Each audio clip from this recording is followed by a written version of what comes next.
As you already know that Israel already launched a series of airstrikes towards Iran and targeting the missile facilities, nuclear facilities, and the other infrastructure, and where this nuclear sites are there. Also, Israel targeted that sites through airstrikes. Okay. Israel also killed the chief of IRGC, chief staff of Iranian Armed Force, also targeted civilian person, including nuclear scientist of Iran. After the attack, Israeli PM said it is a Operation Rising Land. Before understanding the war, we need to understand some points. Okay, I will explain to you, and you will just get to know that what is the pinpoint that between the Israel and Iran and why they are fighting. So पहले तो ये समझते हैं कि why Iran is pursuing the uranium enrichment. ठीक है, पहले ये समझते, पहले ये मैं आपको एक्सप्लेन करता हूँ, फिर बाद में सारी चीज़ें एक्सप्लेन करता हूँ. यूरेनियम जो कि एक नेचुरल रिसोर्स है, जो नेचुरल सब्सटेंस है, जो कि ईरान में पाया जाता है, वो भी दो टाइप के होते हैं. पहला टाइप होता है U-238 और दूसरा होता है U-35. जो U-238 है वो नॉर्मली एक normal composition of natural resource है यूरेनियम का, बट जो 235 है वो ही सारी चीज़ों को, मतलब 235 यूरेनियम ही सारी जड़ है. मैं आपको सारी चीज़ें बताता हूँ इस पर. जो U-235 है वो बेसिकली यूज़ होता है पावर जनरेट करने के लिए, इलेक्ट्रिसिटी बनाने के लिए, और न्यूक्लियर बम बनाने के लिए भी यूज़ होता है U-235. But to make electricity and nuclear bomb, but you need refinement process to increase U-235 to generate electricity and nuclear bomb, and whole this process is uranium enrichment. अब समझ में आया होगा यूरेनियम एनरिचमेंट है जो कि U-235 का जो एक नेचुरल रिसोर्स है उसके पीछे सारी लड़ाई हो रही है. अब मैं इसको और एक्सप्लेन करता हूँ डिटेल में, और आपको जान के थोड़ा अच्छा लगेगा. ठीक है, प्लीज़ बने रहिएगा इस वीडियो में. So if you want to generate electricity और power then you typically require concentration of 3% and 5% of U-235. ठीक है, and if you want to make weapons you need more than 90% of rich uranium of U-235.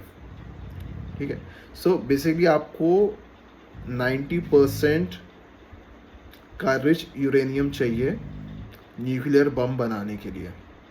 ठीक है, but this enrichment process which separates and concentrates the amount uranium 235, it is crucial for maintaining producing electricity or to make nuclear weapons.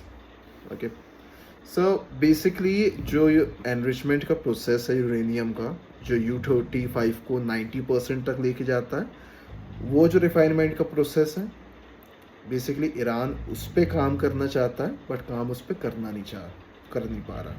सो लेकिन वो जो process है वो बहुत crucial है, क्योंकि उसको 90% तक लाना, और 90% का जब वो रिच एलिमेंट आपको मिलेगा यूरेनियम का, तभी आप उसको यूज़ कर पाओगे और न्यूक्लियर बम बना पाओगे. और ये जो यूरेनियम 235 है ये ईरान में पाया जाता है. अब आइए और बात करते हैं इसके बारे में. सो इन 1968 nuclear non proliferation treaty, that is NPT, divides country into two parts. ठीक है, first is nuclear weapon state, that is NWS, and second is non nuclear weapon state, that is NNWS. According to NPT, that is non-proliferation treaty, there are only 5 nuclear weapon states, okay, including US, that is United States, United Kingdom, that is UK, Russia, China and France. ये 5 पहले nuclear weapon states थे according to NPT. और ये बात मैं कर रहा हूँ 1968 के टाइम की, जब ये ट्रीटी आया था, नॉन प्रोलिफरेशन ट्रीटी NPT. उसके अकॉर्डिंगली ये 5 स्टेट्स ही थे जो जिनके पास में न्यूक्लियर वेपन्स थे और ये ही होल्ड करते थे। ठीक है, अब आगे बढ़ते हैं। इसके अलावा नॉन न्यूक्लियर वेपन स्टेट्स जो कि NNWS थे, उसमें जो स्टेट्स आते थे, जो कंट्रीज आती थी, वो थी ईरान। ठीक है, उसमें से हमारा इंडिया भी आता था, पाकिस्तान आता था, इज़राइल आता था और North Korea and South Korea भी आते थे and are not signatory of NPT। ये जो कंट्रीज थी they are not signatory of NPT, ये मतलब न्यूक्लियर वेपन स्टेट के अंडर नहीं आती थी ये कंट्रीज जो मैंने बताया। ना ही इज़राइल आती थी, ना ही ईरान आती थी। ठीक है, अब आगे बढ़ते हैं। Then what happened, okay, after 1968, actually what really happened that NPT, that is non-proliferation treaty, obligates non-nuclear weapon states to respect International Atomic Energy Agency. So basically IAEA जो कि इंटरनेशनल एटॉमिक एनर्जी एजेंसी है, उसकी जो safeguards agreements थे, जो उनकी policies थी, जो रूल्स थे, सो विच मीन्स दे डेट is non nuclear weapon states जो थे, ठीक है, जो कि आते नहीं थे, permitted use Iran uranium for peaceful purposes. ठीक है, सो बेसिकली जो नॉन न्यूक्लियर वेपन स्टेट्स थे उन्होंने एक परमिशन दी, एक टाइप से परमिट दिया ईरान को कि वो पीसफुल पर्पसेस के लिए यूरेनियम यूज़ कर सकते हैं, जैसे कि इलेक्ट्रिसिटी बनाना और न्यूक्लियर एनर्जी को यूज़ करना। ठीक है, ये सब चीज़ों के लिए, but for the safety reason, not for nuclear weapon and nuclear development. ठीक है, not for nuclear bomb as well.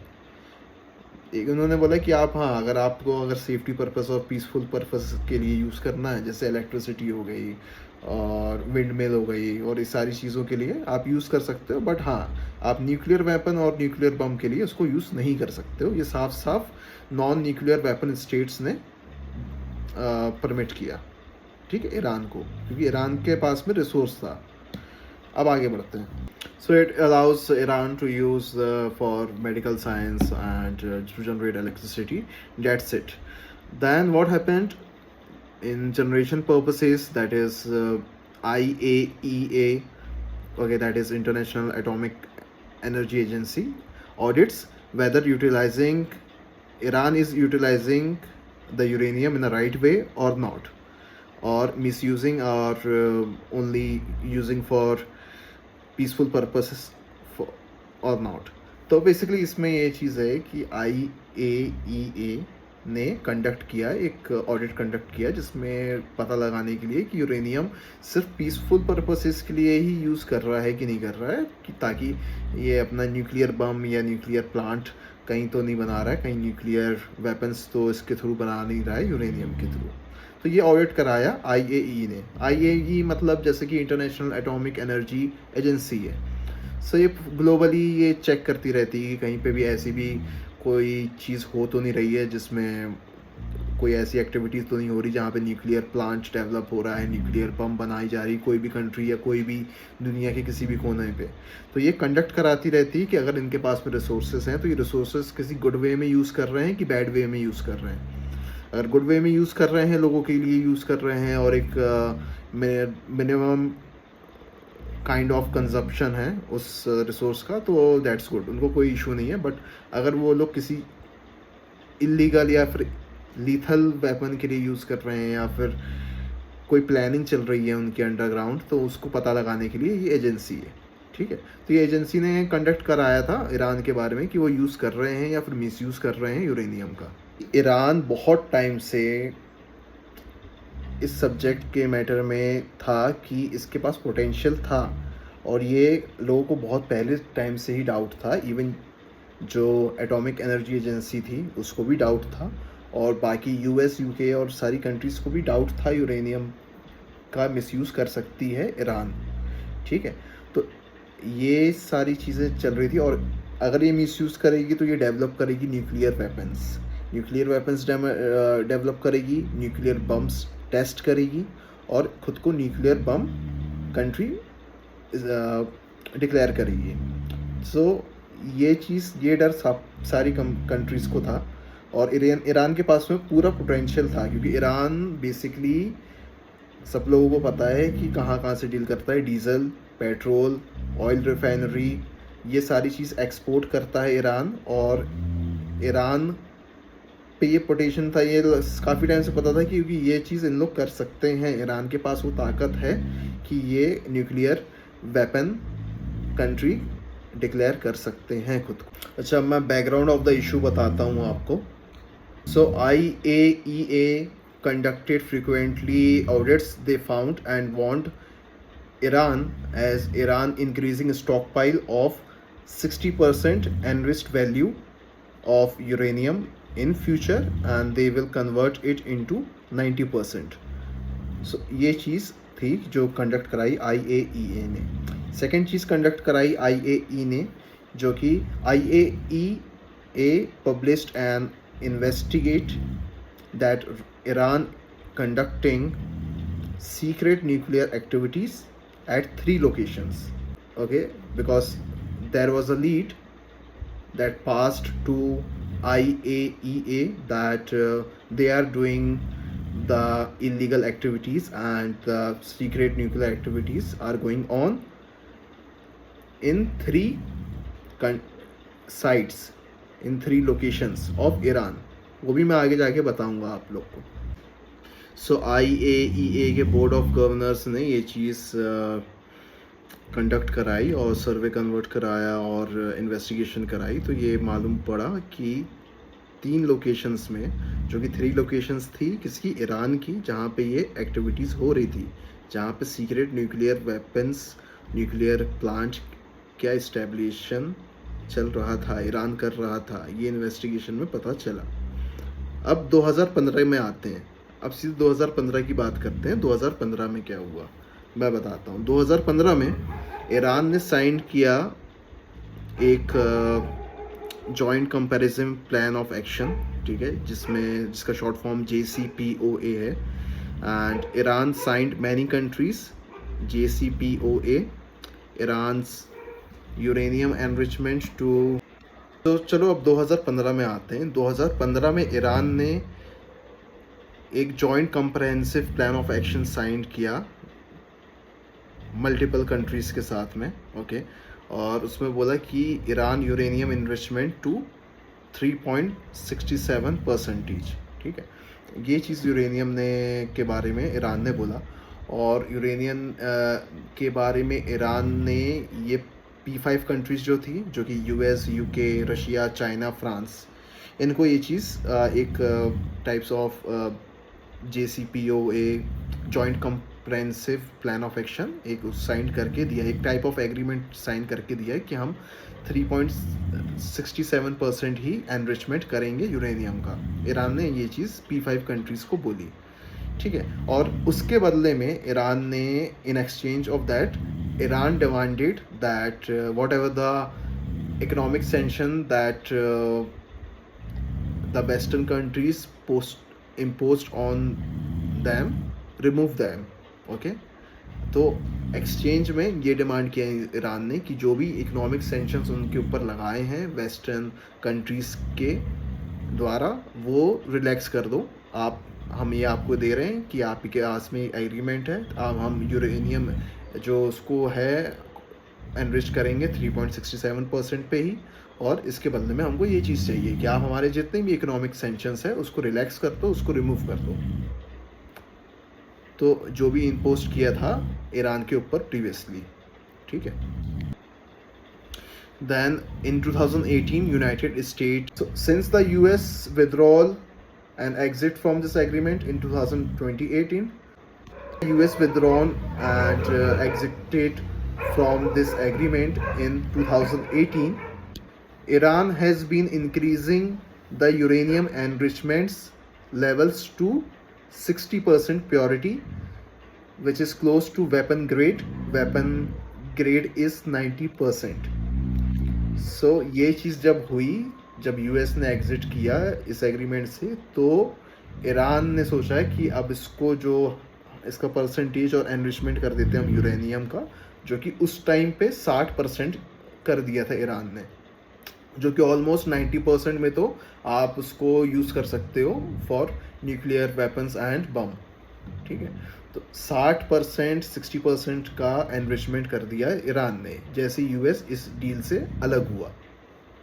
और जब इसने एनरिचमेंट का प्रोसेस चालू किया यूरेनियम का 60% तक जब ले आया था, जो कि ऑलमोस्ट 90% है, तब लोगों ने क्या किए, जो सेंक्शंस थे उसको रीइम्पोज कर दिया। किसके ऊपर? ईरान के ऊपर, क्योंकि ये एग्रीमेंट हुआ था कि हम तुम्हारे फाइनेंशियल जो भी सेंक्शंस दूसरी कंट्रीज़ ने लगाए हैं आज तक, वो हम सब रिमूव कर रहे हैं, और बदले में तुम 3.67% तक यूज़ करोगे फॉर पीसफुल पर्पस। बट ये चीज़ का जो एग्रीमेंट था ईरान ने तोड़ा, क्योंकि यूएस चला गया तो उसको एक ताकत मिल गई कि अब तो कोई रोकेगा नहीं, क्योंकि यूएस ही काफ़ी चीज़ों में पार्टिसिपेट करता है। सबको पता है कि एक मोस्ट डेंजरस और मोस्ट पावरफुल कंट्री यूएस है पहले के टाइम से। डोनाल्ड ट्रंप अभी अभी आया है 2018 में, बट पहले से ही काफ़ी चीज़ें हैं। इवन उनकी करेंसी भी डॉलर सब जगह एक्सेप्टेबल है और सब चीज़ें सही चलती है यूएस में। तो यूएस इज़ अ पावरफुल, तो यूएस जैसी अलग हुआ इस मैटर से, तो इसने 60% का अरेंजमेंट बढ़ा दिया। मतलब ये जो प्रोसेस चल रहा था ईरान का, वो वापस ईरान ने चालू कर दिया। यही चीज़ देखे जो इनके ऊपर फाइनेंशियल सैंक्शन इम्पोज किए थे, वो वापस इम्पोज हो गया ईरान के ऊपर, क्योंकि डील ब्रेक हुई। डील ब्रेक होने के बाद में ईरान ने वो चीज़ फॉलो नहीं करी, वो एग्रीमेंट फॉलो किया नहीं, और वही चीज़ के वजह से जो सारे एलिगेशंस और सारे जो सेंक्शंस और जो भी इकोनॉमिकल जो भी सेंक्शंस इम्पोज किया था ईरान के ऊपर, वो चीज़ वापस रिएक्टिवेट हो गई। ठीक है, क्योंकि डील भी यहाँ पे ब्रेक हो गई। अब आगे देखते हैं। So now Iran reacted to the IAEA resolution and European countries. Okay, अब ये मैं रिएक्शन बताता हूँ जो ईरान ने IAEA को दिया जब सारी चीज़ें इम्पोज हो गई उसके ऊपर फिर से। Iran conveyed through its UN representative to withdraw from the NPT entirely. ठीक है, ईरान ने कन्वे किया अपने UN रिप्रेजेंटेटिव से कि IAEA को बोलो कि विदड्रॉ करें उनको NPT से कम्प्लीटली।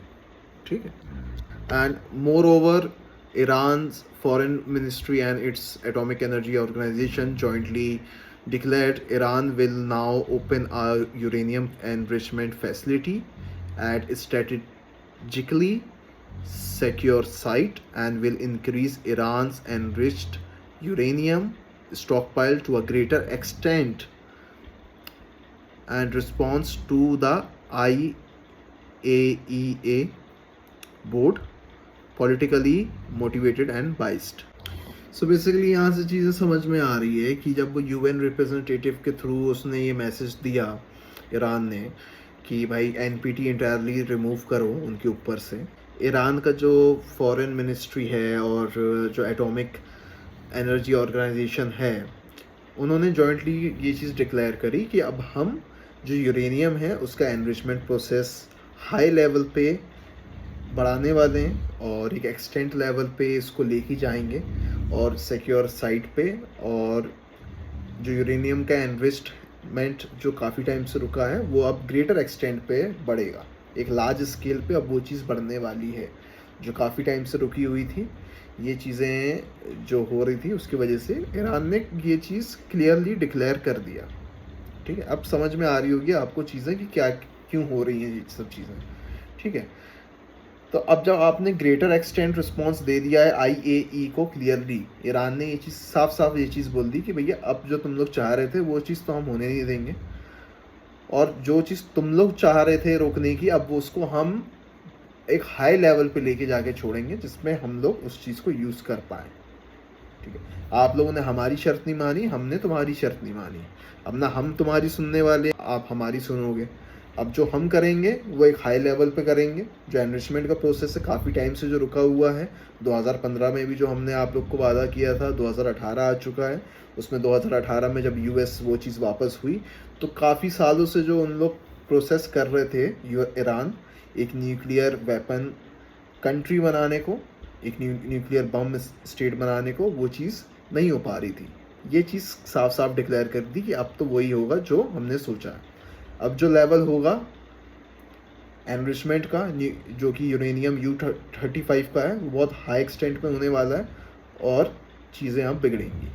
क्योंकि यहाँ पे उन्होंने ये चीज़ बोला कि IEAE, आप लोग क्या कर रहे हो, आप लोग उसके बोर्ड को साफ साफ ये चीज़ ईरान ने बोली कि आप लोग पॉलिटिकली मोटिवेटेड हो और बाइस्ड हो, आप लोग हमारे बारे में सोच नहीं रहे हो, आप लोग बस हमको रोक रहे हो ये चीज़ करने के लिए, और जो हम चीज़ वो कह रहे हैं उस चीज़ पे आप लोग ध्यान दे नहीं रहे हो। ये चीज़ ईरान ने बोली साफ साफ IAEA के बोर्ड को। अब क्या हुआ इसके बाद में, अब ये तो IAEA के बोर्ड को ईरान ने साफ साफ बोल दिया। अब यहाँ पे आता है नेगोशिएशन विद USA। अब USA से जो नेगोशिएशन चल रहा है ईरान का, ठीक है, अब उसके बारे में बात करते हैं।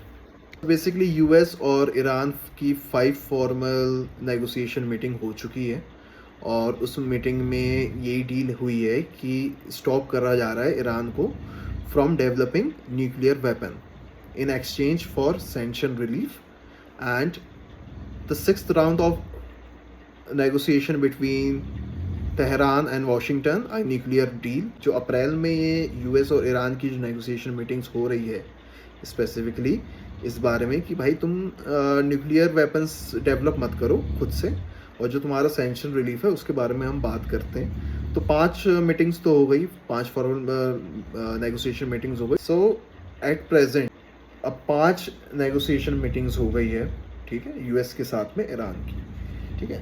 6th और final I think negotiation meeting होने वाली है या हो चुकी होगी। सो अब ये चीज़ तय नहीं हो पा रही है कि यूरेनियम यूज़ कर पाएगा ईरान खुद से कि नहीं कर पाएगा। बट यहाँ पे भी एक चीज़ हो रही है दोस्तों, जैसे कि जो बिगेस्ट रोड ब्लॉक है, जो हर्डल है मेरे हिसाब से, the question is whether Iran enrich uranium itself or not, or here US agrees that Iran has right to use uranium nuclear energy for peaceful purposes। ये चीज़ US ने भी माना कि हाँ भाई आप लोगों का हक बनता है, आप लोग का राइट है यूरेनियम न्यूक्लियर एनर्जी यूज़ करने के लिए फॉर पीसफुल पर्पसेस। आप पीसफुल पर्पसेस के लिए यूज़ करो, हमको कोई दिक्कत नहीं है। US ने साफ साफ ये चीज़ें बोल दी। But US does not want to enrich nuclear fuel or nuclear uranium itself. But Iran prepared to implement confidence building measures to conduct audit in their sites for transparency in exchange of for sanction relief। So Iran ने साफ साफ बोला कि एक काम करते हैं, हमारे पास में वो नेचुरल रिसोर्स तो वैसे ही पाया जाता है, तो हम उसको पीसफुल पर्पस के लिए ही यूज़ करेंगे, आप टेंशन मत लो। आप एक काम करो, आपको अगर कॉन्फिडेंस बिल्डिंग मेजर्स लेने हैं तो आप एक ऑडिट कंडक्ट करा लो अपने एंड से, आप लोग देख लो कि हम उसको किसी मिसयूज़ तो नहीं कर रहे यूरेनियम का, या फिर किसी भी न्यूक्लियर वेपन्स बनाने के लिए या न्यूक्लियर एक्टिविटीज़ के लिए हम यूज़ कर रहे हैं कि नहीं। आप एक ऑडिट कंडक्ट कराओ जिसमें आपके और हमारा कॉन्फिडेंस बिल्ड होगा, और उसके बाद में हम खुद से ही उसको एनरिच करेंगे, यूरेनियम को यूज़ करेंगे, हमको आपकी यूरेनियम की ज़रूरत नहीं है। तो ये चीज़ में डोनाल्ड ट्रंप ने बोला कि ये चीज़ एक्सेप्टेबल है ही नहीं। सो ये रेड लाइन हो गई वॉशिंगटन के लिए कि ये जो उनको वहाँ से ये चीज़ मिली, जो रिस्पॉन्स मिला ईरान का, तो ये चीज़ डोनाल्ड ट्रंप ने बोला कि ये अनएक्सेप्टेबल है, हम एक्सेप्ट ये चीज़ नहीं करेंगे, आपको हमारा ही यूरेनियम यूज़ करना पड़ेगा। और ये चीज़ हुई। अब आगे देखो, और अभी तक Iran is signatory for NPT and cannot make nuclear weapons or bombs, but use nuclear energy for power and generating electricity to the civilians। सो ये अभी तक कहीं पे भी ये चीज़ नहीं है बोली गई है कि भैया ईरान को कि तुम न्यूक्लियर वेपन बना सकते हो। अभी तक ईरान को बस रोका गया है कि भाई तुम डेवलप करो ही मत, यूरेनियम को एनरिचमेंट रिफाइनमेंट प्रोसेस करो ही मत, उसको 90% तक का उसका जो प्योरिटी है उसको वहाँ तक लेके ही मत आओ, क्योंकि वहाँ पे तुम लेके आओगे तो तुम डेफिनेटली चांसेस हैं कि न्यूक्लियर बम बनाओगे ही बनाओगे। ठीक है, ये जो पहले से एक फियर था जो सारी कंट्रीज़ को था, जो P5 कंट्रीज़ को था, जिसकी वजह से एग्रीमेंट भी बन गया और सारी चीज़ें हो ली गई। और यूएस ने भी साफ बोल दिया कि तुमको ज़रूरत नहीं है, हम दे रहे हैं तुमको यूरेनियम, तुमको यूज़ करना है तो करो, पीसफुल पर्पस के लिए, नहीं हो रहा है तो मत का यूज़ करो। और यहाँ पे ईरान ने भी बोल दिया कि देखो भाई, हमारे पास में वो नेचुरल रिसोर्सेज है ही पहले से ही, और हम उसको एनरिच करेंगे और यूज़ करेंगे अपने सेफ्टी रीजंस के लिए। हमारी जो सिविलियंस हैं, जो हमारे सिटीजन्स हैं हमारे ईरान के, उनको हम पावर प्रोवाइड करेंगे through generating electricity and all. ठीक है, उसको मेडिकल साइंस पे यूज़ करेंगे, पावर ग्रिड में यूज़ करेंगे और विंड मिल में यूज़ करेंगे, और सारी चीज़ों के लिए उसको यूज़ किया जाएगा। तो ये चीज़ बोली गई। अब ये चीज़ में डोनाल्ड ट्रंप ने तो एक्सेप्ट किया नहीं, उसने बोला कि this is not acceptable, this is unacceptable. फिर बाद में ये चीज़ पता चली इसराइल को। अब इसराइल आ रहा है। अब जो मेन पॉइंट है, जो मेन स्टोरी है इस वीडियो की, और जो मैं वीडियो बना रहा हूँ बेसिकली, फाइट क्यों हो रही है इस टॉपिक पे अब बात हो रही है कि मेन रीज़न है क्या। So why Israel attacking Iran, big question mark. Okay, so the trigger point is Israel set on US and Iran nuclear talks, and it believes that, and told US that you may sign an agreement with Iran. Definitely you can sign an agreement with Iran, but it only delays Iran to develop nuclear weapons, but not completely eliminate them from making nuclear weapons in future and nuclear bombs in future. And military action should be taken against Iran nuclear sites. बिल्कुल सही बात बोली Israel ने कि देखो, ये चीज़ काफ़ी time से डिले होते हुए आ रही है। 2015 में भी आप लोगों ने एक एग्रीमेंट साइन किया, 2018 में जब डोनाल्ड ट्रंप आया तो वो चीज़ रिमूव हो गई। फिर उसके बाद में डोनाल्ड ट्रंप ने ये और यूएस ने ये चीज़ बोला कि भाई तू हमसे ही ले लो यूरेनियम, और ये सारा प्रोसेस चल रहा था और इससे डिले हो रही थी सारी चीज़ें। ठीक है, बार बार ये चीज़ के मतलब मान के चलो, ईरान बनाने की कोशिश कर रहा था न्यूक्लियर वेपन्स, न्यूक्लियर साइट का बना रहा था, सारी चीज़ें वो अपने तरफ से कर रहा था, यूरेनियम एनरिचमेंट भी कर रहा था।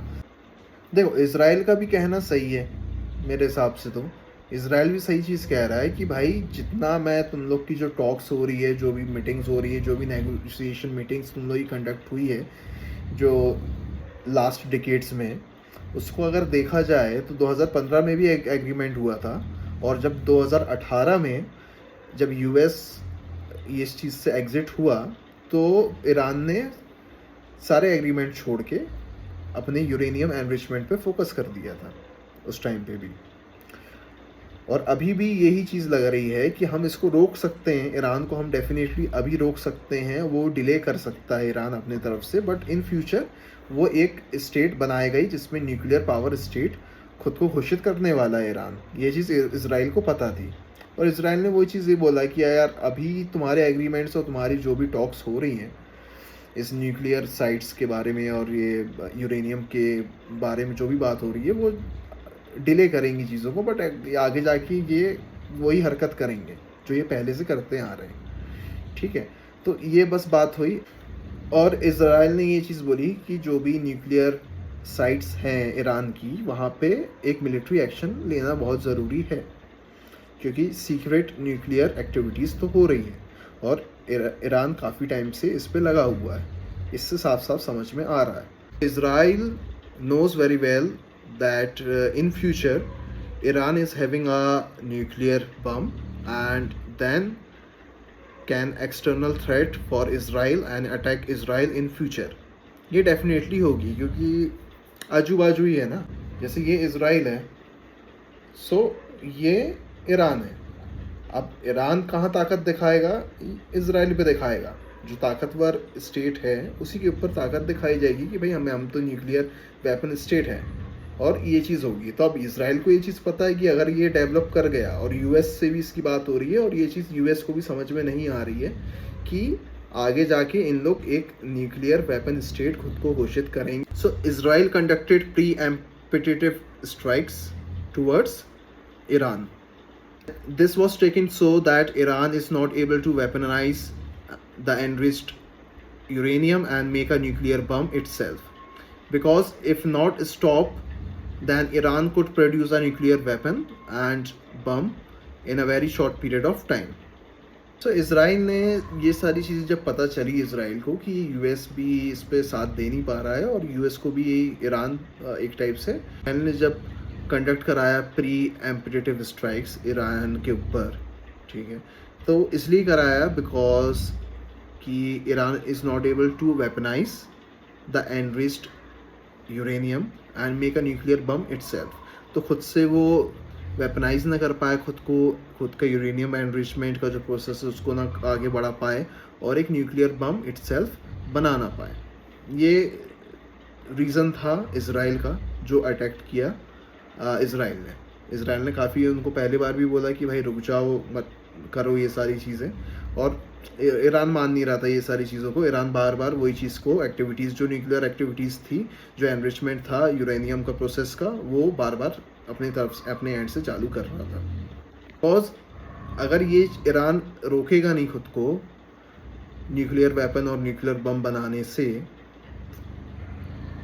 तो इजराइल ख़तरे में आ जाएगा। और इजराइल ने अटैक इसलिए कराया है क्योंकि ये न्यूक्लियर वेपन और न्यूक्लियर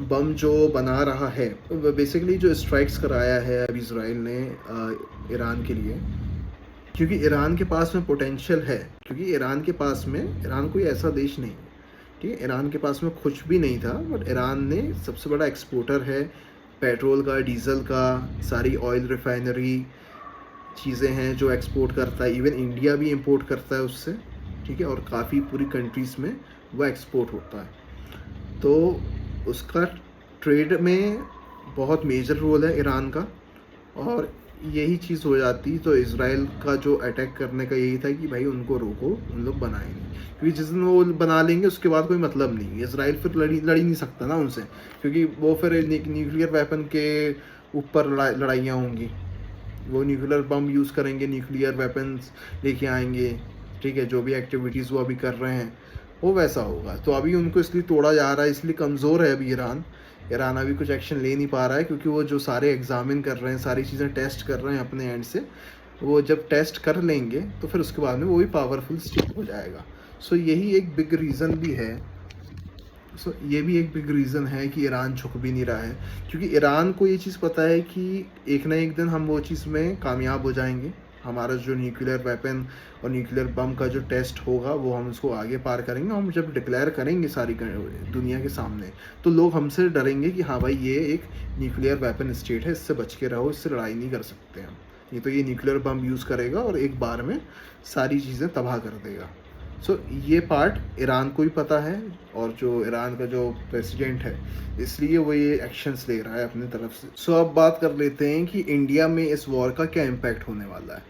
सो पहला इम्पैक्ट तो है कि क्रूड ऑयल प्राइसेस जो हैं उसमें इन्फ्लेशन आने वाला है डेफिनेटली इस वॉर के बाद में, क्योंकि अभी अ फ्यू डेज़ बैक जहाँ तक इसराइल ने जो उनका जो फ्यूल का स्टेशन है वहाँ पे आई थिंक स्ट्राइक कर दिया है, तो वो भी आई थिंक डिस्ट्रॉयड हो चुका है। तो अब जो प्राइसेस आने वाले हैं पेट्रोल के, डीजल के, और जो भी क्रूड ऑयल के जो प्राइसेस हैं वो हर जगह, not even in India itself, हर जगह इंक्रीज़ होने वाला है। सो इंडिया में अभी प्राइसेस का इन्फ्लेशन बहुत हाई लेवल पे होने वाला है, और क्योंकि मेन जो एक्सपोर्टर है वो आप लोग को पता ही है कि हमारे कहाँ से आता है, एक तो कतर से हमारे यहाँ पे आता है, सऊदी अरेबिया से हमारे पास में पेट्रोल और डीजल आता है, क्रूड ऑयल आता है, और मेन यहाँ से ईरान से आता है हमारे पास में। So they are exporter and we are the importer, okay, in terms of crude oil.